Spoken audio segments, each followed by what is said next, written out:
दोस्तों, गत वीडियो में आपने राष्ट्रपति से जुड़ी सामान्य चीज़ों पर कल चर्चाएं हुई, जिसमें राष्ट्रपति पद की योग्यताएं, चुनाव पद्धति, निर्वाचक मंडल, शपथ, वेतन, कार्यकाल।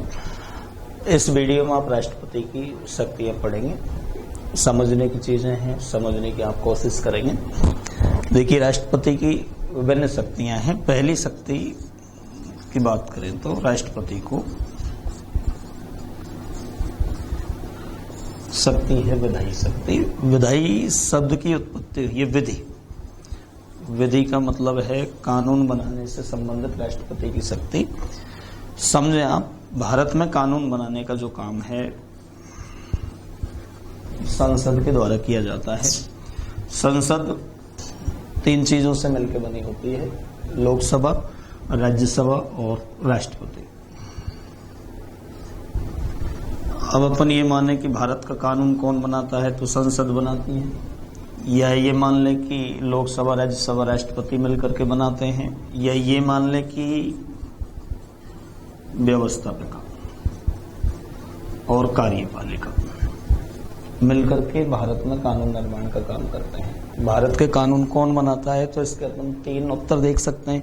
या तो अपन ये बोले कि संसद बनाती है, संसद नहीं बोले तो ये माने कि लोकसभा, राज्यसभा, राष्ट्रपति मिलकर के बनाते हैं, या अपन ये माने कि व्यवस्थापिका, कार्यपालिका मिलकर के बनाते हैं। बात करें देश में कानून कैसे बनता है, राष्ट्रपति की भूमिका क्या है, लोकसभा की भूमिका क्या है, राज्यसभा की भूमिका क्या है, तो सबसे पहले कानून बनाने के तीन चरण भारत में होते हैं। फर्स्ट चरण ये है विधेयक प्रस्तावित करना। दूसरा है विधेयक पारित करना। तीसरा स्टेप होता है राष्ट्रपति द्वारा हस्ताक्षर करना। भारत की संसद जो कानून बनाती है, वो कानून तीन चरणों से गुजरता है। फर्स्ट चरण में विधेयक प्रस्तावित किया जाएगा, सेकंड में उस विधेयक को पारित किया जाएगा, थर्ड में उसको राष्ट्रपति के द्वारा हस्ताक्षर करवाए जाएंगे। विधेयक प्रस्तावित करना, बात ये आती है विधेयक कितने प्रकार के होते हैं, तो विधेयक मुख्य रूप से चार प्रकार के होते हैं: साधारण, संशोधन, धन और वित्त। चार प्रकार के विधेयक होते हैं। इनमें से किसी विधेयक को सबसे पहले प्रस्तावित करना होता है। अब बात ये आती है कि कोई विधेयक कहाँ पर प्रस्तावित किया जा सकता है, तो विधेयक प्रस्तावित करने का काम होता है व्यवस्थापिका का। व्यवस्थापिका से मतलब दो चीजों से मिलकर होता है। लोग या तो किसी विधेयक को लोकसभा प्रस्तावित करेगी, या किसी विधेयक को राज्यसभा प्रस्तावित करेगी। दूसरी चीज होती है, दूसरा चरण होता है विधेयक को पारित करना।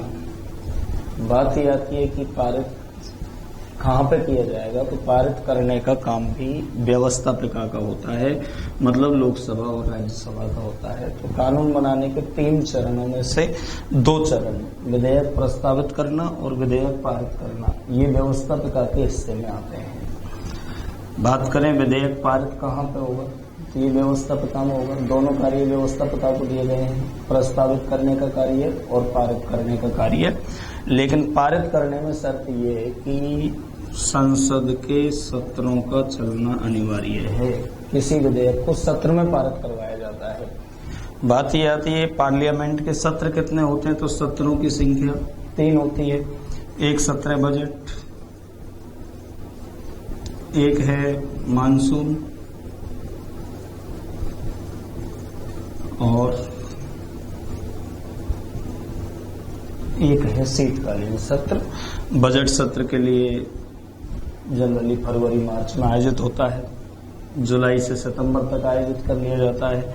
नवंबर, दिसंबर में आयोजित किया जाता है। संसद के 3 सत्रों में से किसी सत्र के चलने पर ही विधेयक पारित होता है। माना कि कोई विधेयक बजट सत्र से पारित होने से रह जाता है, तो उसे इंतजार करना पड़ता है मानसून सत्र का। मानसून सत्र में भी पारित नहीं करवा पाते हैं, तो उसे इंतजार करना होता है शीतकालीन सत्र का। अब माना कि किसी विधेयक को व्यवस्थापिका ने प्रस्तावित भी कर लिया, पहला काम हो गया। सत्र जब चलन में आए तो उस विधेयक को पारित भी करवा लिए। तीसरा स्टेप होता है राष्ट्रपति के द्वारा हस्ताक्षर करवाना। किसी विधेयक को लोकसभा पारित करेगी, फिर वो विधेयक राज्यसभा में जाएगा, वहां पर पारित होगा, फिर उसे राष्ट्रपति के पास भेजा जाएगा। जब कोई विधेयक राष्ट्रपति के पास जाता है तो उसके पास दो विकल्प होते हैं, या तो वो उस विधेयक पर हस्ताक्षर करे या पुनर्विचार हेतु वापस भेजे। अब बात ये आती है कि पुनर्विचार हेतु वापस भेजे तो कहाँ भेजे? तो राष्ट्रपति के पास आता कहाँ से है? लोकसभा राज्यसभा से, मतलब आता कहाँ से है? व्यवस्थापिका से। तो राष्ट्रपति यदि साइन नहीं करता है तो उस विधेयक को वापस व्यवस्थापिका में भेज सकता है। अब इस बिंदु पर गौर करें कि राष्ट्रपति किसी विधेयक को कितनी बार पुनर्विचार के लिए भेज सकता है। तो इसका उत्तर होगा राष्ट्रपति किसी विधेयक को पुनर्विचार के लिए कितनी बार भेज सकता है? तो केवल एक बार किसी विधेयक को पुनर्विचार के लिए भेज सकता है। तो कानून बनाने की शक्ति हमने सीखी। 3 चरण होते हैं। सबसे पहले कोई विधेयक प्रस्तावित होगा, ये 4 प्रकार के होते हैं। प्रस्तावित करने का काम व्यवस्थापिका में, मतलब लोकसभा और राज्यसभा में होता है। दूसरा है विधेयक पारित करना, लेकिन इसमें थोड़ी शर्त ये होती है कि सत्र का चलना जरूरी होता है। सत्र में पहले लोकसभा राज्यसभा पारित करे। तीसरा स्टेप है उसे राष्ट्रपति के पास भेजा जाता है। राष्ट्रपति के पास 2 विकल्प होते हैं, या तो उस विधेयक पर हस्ताक्षर करे या पुनर्विचार हेतु वापस व्यवस्थापिका में भेजे। लेकिन किसी विधेयक को राष्ट्रपति पुनर्विचार के लिए व्यवस्थापिका में केवल एक बार भेज सकता है। दोबारा यदि वही विधेयक उसके पास आ जाए तो साइन करना उसकी मजबूरी होगी, उसे हस्ताक्षर करने होते हैं। और जैसे ही किसी विधेयक पर राष्ट्रपति के हस्ताक्षर हो जाते हैं तो विधेयक का नाम चेंज हो जाता है, विधेयक अधिनियम में तब्दील हो जाता है। पहले बिल विधेयक कहलाता है, राष्ट्रपति के साइन होते ही वो एक्ट बन जाता है, अधिनियम बन जाता है। विधेयक के अनुसार देश नहीं चलता है, देश हमेशा किसके अनुसार चलता है? अधिनियम के अनुसार। और अधिनियम कोई विधेयक जब बनता है जब उस पर राष्ट्रपति हस्ताक्षर कर दे, तो जब तक वो हस्ताक्षर नहीं करेगा कोई विधेयक तो कहलाएगा, अधिनियम नहीं बन पाएगा। अधिनियम राष्ट्रपति के हस्ताक्षर से ही बनेगा। इसलिए हम ये स्वीकार करें कि हमारे राष्ट्रपति को कैसी शक्ति प्रदान की गई है? विधायी शक्ति। अगली शक्ति बात करें तो एक शक्ति होती है जेबी वीटो शक्ति। एक शक्ति है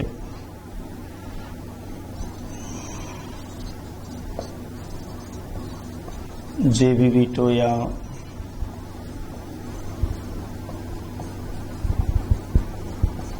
पॉकेट वीटो शक्ति। अभी हम जिक्र कर रहे थे आपसे कि जब भी कोई विधेयक राष्ट्रपति के पास जाता है तो उसके पास 2 विकल्प होते हैं। पहला विकल्प बता रहे थे हस्ताक्षर करे, दूसरा विकल्प बता रहे थे पुनर्विचार हेतु वापस व्यवस्थापिका में भेजे। कोई विधेयक यदि राष्ट्रपति के पास गया, उस दिन उसका मूड खराब, न तो वो हस्ताक्षर करे न ही पुनर्विचार के लिए वापस भेजे, अपने पास ही उसको सुरक्षित रख ले, तो ऐसी शक्ति को राष्ट्रपति की जेबी वीटो शक्ति कहते हैं। पॉकेट वीटो, पॉकेट का मतलब होता है जेब से, ना हस्ताक्षर करे ना पुनर्विचार के लिए वापस भेजा, अपने पास रख लिया, तो पॉकेट वीटो शक्ति कहा जाता है। ऐसी शक्ति का प्रयोग करने वाले भारत के एकमात्र राष्ट्रपति हुए हैं ज्ञानी जेल सिंह, जिन्होंने 1986 के डाक विधेयक, अंग्रेजी में अपन बोलें तो पोस्टल बिल, डाक विधेयक या पोस्टल बिल पर इस शक्ति का प्रयोग किया था। कब जेबी वीटो शक्ति का प्रयोग किया गया? तो 1986 में। कौन से विधेयक पर किया गया? तो डाक विधेयक या पोस्टल बिल पर किया गया। तो ये एक राष्ट्रपति की ही शक्ति है जेबी वीटो। इस शक्ति के अंतर्गत वो किसी विधेयक पर ना तो हस्ताक्षर करता है, ना ही पुनर्विचार हेतु वापस व्यवस्थापिका में भेजता है, अपने पास रख लेता है। प्रयोग करने वाला एकमात्र राष्ट्रपति हुआ है ज्ञानी जेल सिंह। वर्ष की बात करें तो 1986, विधेयक की बात करें तो डाक विधेयक, अंग्रेजी में बोलें तो पोस्टल बिल। एक हमारे राष्ट्रपति को शक्ति प्राप्त है। तीसरी शक्ति पढ़ रहे हैं हम, अध्यादेश जारी करने की शक्ति भी भारत के राष्ट्रपति को प्राप्त है। तो इसको समझा, जब संसद का कोई सत्र प्रचलन में नहीं हो,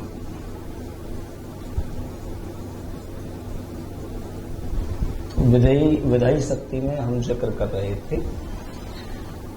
विधेयक प्रस्तावित होने के बाद पारित होता है, और पारित होने के लिए संसद का सत्र चलना जरूरी है। माना कि अपन बात करें अप्रैल के महीने की, तो न बजट सत्र होगा, न मानसून सत्र होगा, न शीतकालीन सत्र होगा। तो संसद का तो कोई सत्र प्रचलन में नहीं हो, और देश को अनिवार्य कानून की आवश्यकता हो, जिसे ज्यादा डिले नहीं कर सकते, अनिवार्य कानून की आवश्यकता हो। कानून बनाने की प्रक्रिया थोड़े पहले आपको मैं बता रहा था। सबसे पहले विधेयक प्रस्तावित करना होता है। विधेयक प्रस्तावित तो हो जाएगा, लेकिन दूसरे स्टेप पे हम फंस जाएंगे, क्योंकि दूसरे स्टेप में हमको विधेयक पारित करना होता है। पारित करने के लिए सत्र का चलना जरूरी है। अब संसद का तो सत्र नहीं चल रहा है, इसलिए विधेयक पारित नहीं होगा, और पारित नहीं होगा जब तक हम राष्ट्रपति के पास नहीं भेज सकते, तो देश में कानून अधिनियम नहीं बन सकता। तो संसद का सत्र प्रचलन में नहीं हो, देश को अनिवार्य रूप से कानून की भी आवश्यकता हो, संविधान में प्रावधान है। ऐसे समय पर भारत का राष्ट्रपति अनुच्छेद 123 के अंतर्गत 123 के अंतर्गत संघ सूची के किसी विषय पर अध्यादेश जारी कर सकता है। इस लाइन में 2-3 बहुत इंपॉर्टेंट प्रश्न है। पहली बात तो यह है कि भारत में अध्यादेश जारी करने की शक्ति है। तो अध्यादेश जारी करने की शक्ति भारत में राष्ट्रपति को है। कौन से अनुच्छेद के अंतर्गत राष्ट्रपति अध्यादेश जारी कर सकता है? तो 123 के अंतर्गत राष्ट्रपति को अध्यादेश जारी करने की शक्ति प्राप्त है। राष्ट्रपति कौन सी सूची के विषय पर अध्यादेश जारी कर सकता है? संघ सूची के किसी भी विषय पर अध्यादेश जारी कर सकता है। और कैसी स्थिति में जारी किया जाता है? तो जब संसद कोई सत्र नहीं चल रहा हो, देश को अनिवार्य कानून की आवश्यकता हो, तो निश्चित रूप से राष्ट्रपति अध्यादेश जारी कर सकता है। अध्यादेश की वैलिडिटी फिक्स होती है 6 सप्ताह 42 दिन। यदि 42 दिन के समय में अध्यादेश का अनुमोदन व्यवस्थापिका कर दे तो अध्यादेश भी क्या बन जाता है? अधिनियम बन जाता है। तो इस पूरी चीज को पढ़ने के बाद आप ये तो सीख लें कि हमारे देश में जो अधिनियम बनाए जाते हैं वो 2 प्रकार से बनाए जाते हैं। या तो विधेयक से कोई चीज अधिनियम बन सकती है, या अध्यादेश से कोई चीज अधिनियम बनेगी।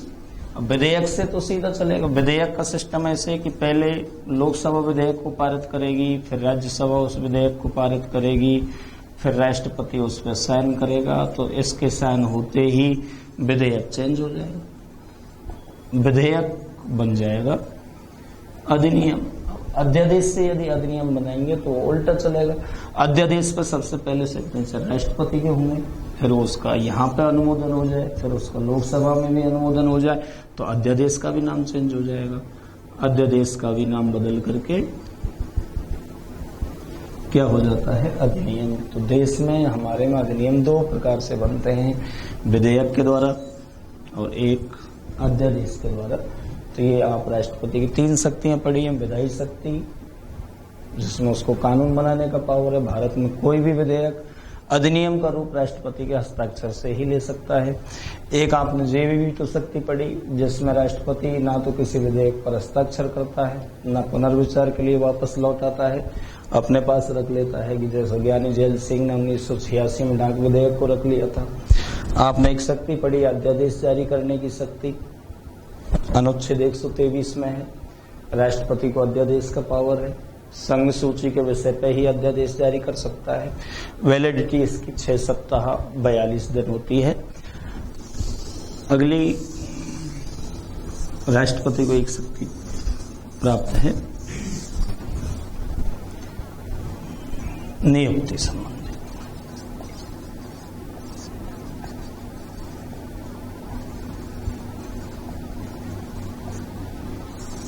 शक्ति में हमको ये सीखना है कि राष्ट्रपति भारत के कुछ मेन पदों पर नियुक्ति करता है। वे कौन कौन से पद हैं जिन पर नियुक्ति राष्ट्रपति के हाथों से होती है? एक तो है प्रधानमंत्री। भारत में प्रधानमंत्री की जो नियुक्ति करेगा वो भारत का राष्ट्रपति करेगा। 2014 सेकंड ग्रेड में यह आया भी था कि भारत में प्रधानमंत्री होता है तो उसके विकल्पों में था नियुक्त, निर्वाचित, मनोनीत। तो जिसकी नियुक्ति हो रही है तो वो पद नियुक्त माना जाएगा। तो भारत का प्रधानमंत्री नियुक्त होता है और इसको नियुक्त करने का अधिकार राष्ट्रपति को होता है। इसके अलावा अन्य केंद्र सरकार के मंत्री, केंद्र सरकार में जितने भी मंत्री होते हैं उनकी नियुक्ति भी राष्ट्रपति के हाथों से होती है। तीनों सेनाओं के सेनाध्यक्ष, नौसेनाध्यक्ष, एडमिरल, वायुसेनाध्यक्ष, एयर चीफ मार्शल, थल सेनाध्यक्ष, जनरल, इनकी तीनों ही सेनाओं के सेनाध्यक्षों की नियुक्ति भी राष्ट्रपति के हाथों से होती है। इसके अलावा बहुत इंपॉर्टेंट है, पूछा जाता है राज्यपाल। प्रत्येक राज्य में एक राज्यपाल का पद होता है और राज्यपाल की नियुक्ति भी राष्ट्रपति के हाथों से ही होती है। इसके अलावा महान्यायवादी, अंग्रेजी में इसको अटॉर्नी जनरल, देश का प्रथम विधि अधिकारी। अलग से प्रश्न आता रहता है, भारत का प्रथम विधि अधिकारी माना जाता है तो सर्वोच्च न्यायालय के मुख्य न्यायाधीश को भरने की गलती नहीं करें, विकल्पों में वो भी आता है। तो देश में प्रथम विधि अधिकारी के रूप में काम करने वाला पद होता है महान्यायवादी, अंग्रेजी में बोला अटॉर्नी जनरल। तो अटॉर्नी जनरल की नियुक्ति भी राष्ट्रपति के हाथों से होती है। इसके अलावा कैग नियंत्रक व महालेखा परीक्षक,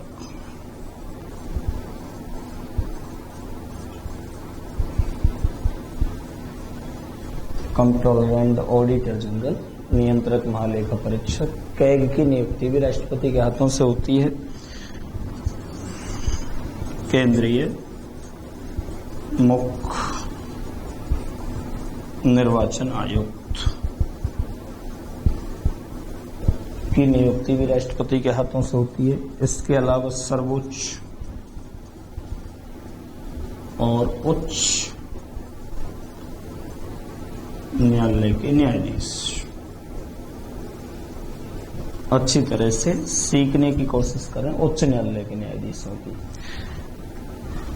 ज्यादा दिमाग इसमें नहीं लगाएं तो बेहतर होगा, क्योंकि उच्च न्यायालय राज्यों में होते हैं। राज्यपाल में एक बड़ा पद राज्यपाल का भी होता है, लेकिन उच्च न्यायालय के जितने भी न्यायाधीश हैं उनकी नियुक्ति भी राष्ट्रपति ही करता है। इसके अलावा यूपीएससी, संघ लोक सेवा आयोग के अध्यक्ष, चेयरमैन और मेंबर्स, अध्यक्ष और सदस्यों की नियुक्ति भी राष्ट्रपति के हाथों से होती है। इसके अलावा केंद्रीय वित्त आयोग,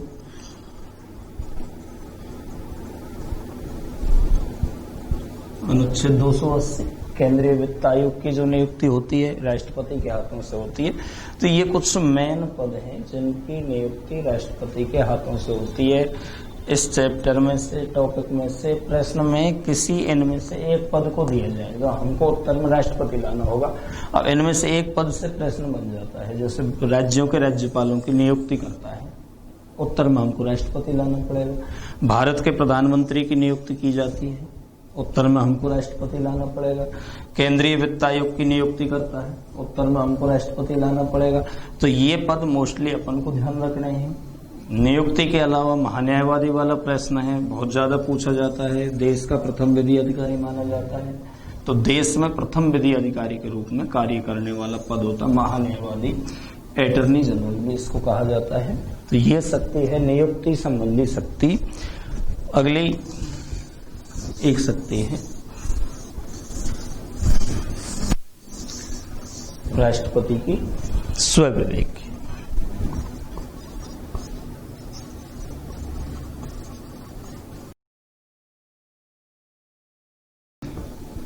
स्वविवेक की शक्ति। देखिए, भारत के प्रधानमंत्री की नियुक्ति अभी जिक्र कर रहे थे। प्रधानमंत्री की जो नियुक्ति है वो राष्ट्रपति द्वारा की जाती है। बात यह आती है कि राष्ट्रपति उसके जी चाहे उस व्यक्ति को तो प्रधानमंत्री के रूप में नियुक्त नहीं कर सकता। प्रधानमंत्री लोकसभा में बहुमत प्राप्त दल के नेता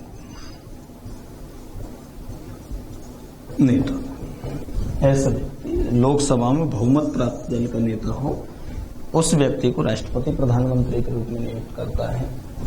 हर 5 साल में लोकसभा के चुनाव होते हैं। विभिन्न राजनीतिक दल उन चुनावों का हिस्सा बनते हैं। जैसे 2 गठबंधन है, जैसे एनडीए, एक है यूपीए, कांग्रेस समर्थित गठबंधन है भारत का यूपीए। बीजेपी सबसे बड़ा घटक दल है एनडीए का। माना कि लोकसभा के चुनाव हुए, एनडीए को सीट मिली 300, यूपीए को मिली 150। तो यहाँ तो कोई दिक्कत है ही नहीं है, क्योंकि बहुमत प्राप्त दल हो गया एनडीए।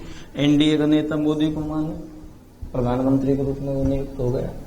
तो ऐसे समय पे तो कोई समस्या नहीं है। बाय द वे कभी ये हिस्सा 250-250 में हो जाता है। समान बहुमत की स्थिति मान ले, एनडीए को भी 250 सीट मिली लोकसभा चुनाव में, यूपीए को भी 250 सीट मिली चुनाव में। तो ऐसे समय राष्ट्रपति की नजरों में कोई सा भी पूर्ण बहुमत प्राप्त दल नहीं माना जाएगा। तो ऐसी समान बहुमत की कंडीशन कभी बन जाती है। तो हमारे राष्ट्रपति को कौन सी शक्ति प्राप्त हो जाती है? स्वविवेकी है। ये शक्ति हमेशा राष्ट्रपति के पास नहीं होती है। ये शक्ति लोकसभा चुनाव में समान बहुमत की स्थिति में राष्ट्रपति को स्वविवेकी शक्ति प्राप्त है कि वह किसी भी दल के नेता को प्रधानमंत्री के रूप में नियुक्त कर सकता है।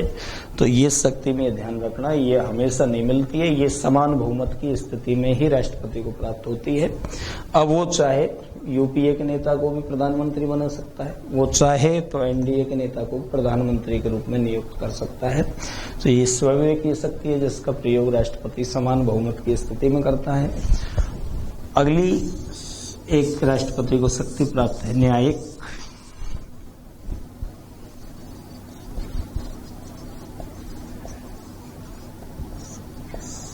देखिए, वैसे तो राष्ट्रपति को न्यायिक शक्ति की आवश्यकता नहीं है, क्योंकि न्याय करने का जो काम है, भारत के तीनों न्यायालय बदस्तूर इसी कार्य के लिए बैठे हैं। अधीनस्थ हैं, उच्च हैं, सर्वोच्च न्यायालय हैं। इस सर्वोच्च न्यायालय से एक मामले में मृत्युदंड की सजा प्राप्त किसी व्यक्ति की अपील हमारा राष्ट्रपति सुन सकता है। एक ही मामले में सुन सकता है, वो मामला है मृत्युदंड। किसी व्यक्ति को फांसी की सजा प्राप्त हो गई है, सर्वोच्च न्यायालय ने भी उसको फांसी दे दी है, तो वो अपनी अपील राष्ट्रपति के पास ले जा सकता है। राष्ट्रपति को अनुच्छेद 72, बड़ा अच्छा इंपॉर्टेंट अनुच्छेद है 72, अनुच्छेद 72 में यह अधिकार प्राप्त है कि वह ऐसे व्यक्ति की सजा को कम कर सकता है, ऐसे व्यक्ति की सजा को माफ कर सकता है, ऐसे व्यक्ति की सजा को यथावत भी रख सकता है। तीनों ही विकल्प राष्ट्रपति के पास होते हैं। कम से मेरा मतलब जैसे उम्र कैद में बदल दे तो फांसी के बजाय उम्र कैद को कम माना गया है, बिल्कुल माफ कर दे, उसके अपराध को क्षमा कर दे, तू बिल्कुल फ्री है, ये शक्ति भी उसके पास है। या तेरे कर्म ऐसे ही तो मरना ही चाहिए, तो उसकी सजा को यथावत भी रख सकता है। बड़ा अच्छा प्रश्न आता भी रहता है, राष्ट्रपति को क्षमादान की शक्ति प्राप्त है, बहुत ज्यादा पूछा जाता है। तो राष्ट्रपति को क्षमादान की जो शक्ति प्राप्त है वो अनुच्छेद 72 के अंतर्गत प्राप्त है। तो ये है राष्ट्रपति की न्यायिक शक्ति। एक राष्ट्रपति को शक्ति प्राप्त है आपातकालीन, इमरजेंसी पावर।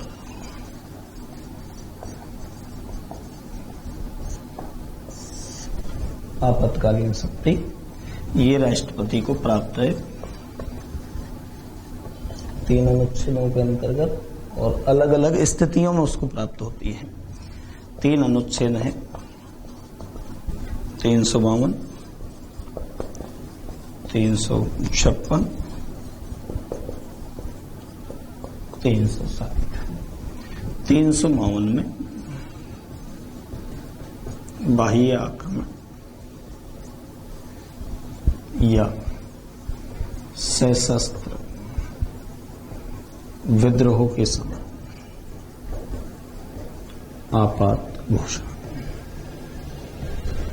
बाह्य आक्रमण से मतलब है कोई दूसरा देश हमारे देश पर आक्रमण कर दे, चीन अटैक कर दे, पाकिस्तान, नेपाल में कोई भी देश हमारे देश पर आक्रमण कर दे, तो बाह्य से मतलब बाहरी देश का आक्रमण हो जाए तो हमारा राष्ट्रपति अनुच्छेद 352 के अंतर्गत राष्ट्रीय आपात की घोषणा कर सकता है। सशस्त्र विद्रोह से मतलब है हमारे देश के ही नागरिक हमारे देश के खिलाफ हथियार उठा लें। बंगाल, झारखंड, ओडिशा, इनमें एक समस्या है नक्सलवादी। अब नक्सलवादी दूसरे देश के नहीं हैं, हमारे देश से हैं, हमारे ही खिलाफ हथियार उठाए हुए हैं, तो सशस्त्र विद्रोह बोलेंगे उसको। ऐसे समय पर भी राष्ट्रपति अनुच्छेद 352 के अंतर्गत आपात की घोषणा कर सकता है। सशस्त्र विद्रोह शब्द 44वें संशोधन 1978 के द्वारा जोड़ा गया था। इससे पहले ये लाइन ऐसे थी, पहले इस लाइन थी बाह्य आक्रमण या आंतरिक अशांति के समय आपात की घोषणा।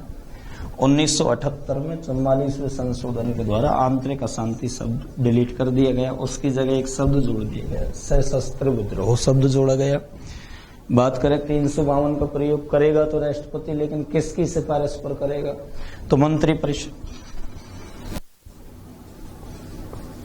या अपन ये मान ले कि मंत्रिपरिषद का हेड होता है, प्रधानमंत्री की सिफारिश पर राष्ट्रपति अनुच्छेद 352 का प्रयोग राष्ट्रपति पर करवा सकता है। बात करें 352 की अवधि की, तो ये इसकी जो अवधि वो अनलिमिटेड है, कितने भी समय तक अनुच्छेद 352 हमारे देश में प्रभावी रह सकता है। लेकिन संसद एक बार में राष्ट्रीय आपात की अवधि 6 माह के लिए इंक्रीज कर सकती है, 6 माह के लिए बढ़ा सकती है। तो हर 6 महीने में संसद इसको इंक्रीज कर सकती है, और कितने भी समय तक ये आपात हमारे देश में लागू रह सकता है। इस आपात में नागरिकों के मूल अधिकारों का निलंबन हो जाता है। 356 में तो नागरिकों को मूल अधिकार राज्यों में प्राप्त होते हैं, लेकिन 352 में नागरिकों के मूल अधिकारों का निलंबन हो जाता है। एक बार में संसद 352 की अवधि को 6 माह के लिए इंक्रीज कर सकती है, 6 माह की अवधि के लिए बढ़ा सकती है। ऐसे ये अनलिमिटेड समय तक देश में प्रभावी रह सकता है। बात करें कि राष्ट्रीय आपात की घोषणा अब तक कितनी बार हुई है, तो 352 का प्रयोग अब तक हमारे देश में 3 बार किया गया है।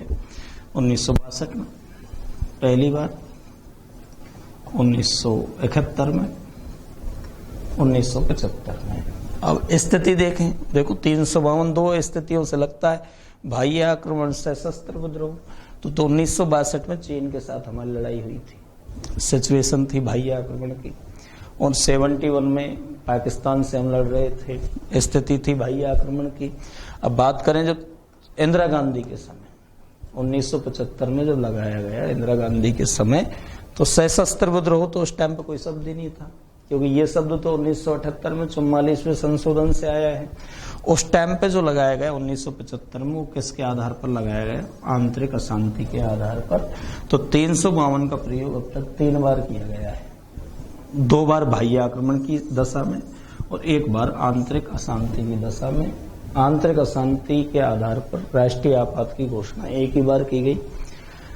1975 में प्रधानमंत्री थी उस टाइम पे इंदिरा गांधी, और उसकी अभिशंसा पर फखरुद्दीन अली अहमद ने राष्ट्रीय आपात की घोषणा कर दी थी। अब बात करें, दूसरा अनुच्छेद है आपातकालीन शक्तियों का। 356 राज्यों में संवैधानिक तंत्र की विफलता पर आपात घोषणा। किसी राज्य में संवैधानिक संकट पैदा हुआ हो, किसी ने, मुख्यमंत्री ने इस्तीफा दे दिया हो, मुख्यमंत्री का निधन हो गया हो, अगली सरकार का गठन नहीं हो रहा हो, तो ऐसे समय में हमारा राष्ट्रपति राज्यपाल की अभिशंसा पर, राज्यपाल की सिफारिश पर, आप समझें, 352 का प्रयोग प्रधानमंत्री की सिफारिश पर, 356 का प्रयोग राज्यपाल की सिफारिश पर किया जा सकता है। राज्य की जो पावर है प्रशासक के रूप में, राष्ट्रपति के प्रशासक के रूप में किसी राज्य में राज्यपाल कार्य करता रहता है। बात करें अनुच्छेद 356 की अवधि की, तो किसी राज्य में इस अनुच्छेद की अधिकतम अवधि, मैक्सिमम जो ये लगा रहेगा, देखो 352 अनलिमिटेड समय तक प्रभावी रह सकता है, लेकिन 356 ज्यादा से ज्यादा किसी राज्य में 3 वर्ष तक ही प्रभावी रह सकता है। अनुच्छेद 360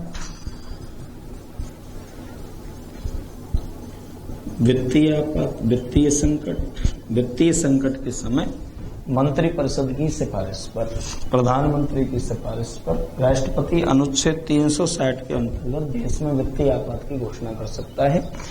तो आपातकालीन शक्ति के 3 अनुच्छेद हैं, 2 का प्रयोग 352 का प्रयोग, 360 का प्रयोग प्रधानमंत्री की सिफारिश पर होगा, लेकिन 356 का जो प्रयोग है वो राज्यपाल की सिफारिश पर किया जाएगा। जब देश में मुद्रास्फीति या अवस्फीति की दर बहुत ज्यादा बढ़ गई हो, तो ऐसे समय पे यदि मंत्रिपरिषद सिफारिश करे तो वित्तीय आपात की घोषणा देश में प्रभावी हो सकती है, राष्ट्रपति वित्तीय आपात लगा सकता है। विशेष बात 360 में हमको ये सीखनी है कि आज तक किसी भी राष्ट्रपति ने 360 का प्रयोग नहीं किया है। एग्जामों में प्रश्न खूब पूछा जाता है, अब तक वित्तीय आपात की घोषणा देश में कितनी बार की गई है, तो वित्तीय आपात की घोषणा देश में अब तक एक भी बार नहीं हुई है। आपका धैर्य छोड़ जाता है, ऐसा नहीं समझे कि आजादी को बहुत दिन हो गए हैं तो एक आध बार तो लग ही गया होगा। आज तक किसी भी राष्ट्रपति ने 360 का प्रयोग नहीं किया है। तो ये देखिए, आपातकालीन शक्ति हमारे राष्ट्रपति को 3 अनुच्छेदों में है, 352, 356, 360। इनमें 2 का प्रयोग 352 का प्रयोग, 360 का प्रयोग प्रधानमंत्री की सिफारिश पर होगा, 356 का प्रयोग राज्यपाल की सिफारिश पर किया जाता है। अगली शक्तियों पर गौर करें तो एक शक्ति हमारे राष्ट्रपति को वित्तीय भी प्राप्त है। वित्तीय शक्ति,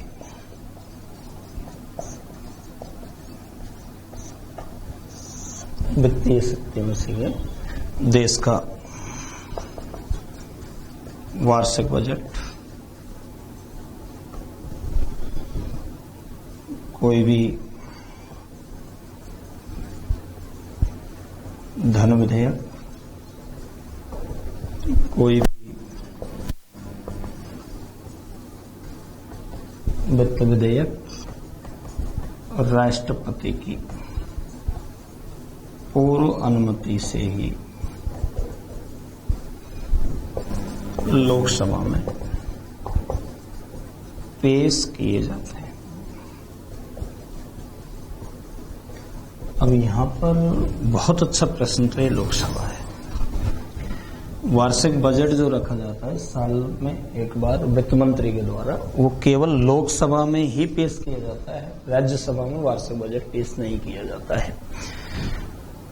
पिछली विधायी सत्र में मैंने आपसे 4 विधेयकों का जिक्र किया, साधारण, संशोधन, धन और वित्त विधेयक।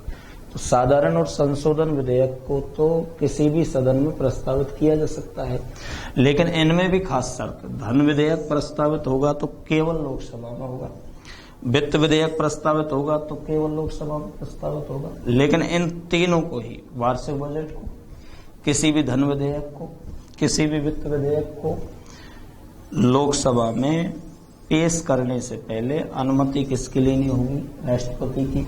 तीनों चीजों में धन से संबंधित है, धन से रिलेटेड है, तीनों लोकसभा में पेश होंगी लेकिन राष्ट्रपति की अनुमति से होंगी। तो ये बात सिद्ध कर रही है कि हमारे राष्ट्रपति को कैसी शक्ति प्राप्त है? वित्तीय। इसके अलावा भारत देश की संचित निधि है, भारत देश की आकस्मिक निधि है।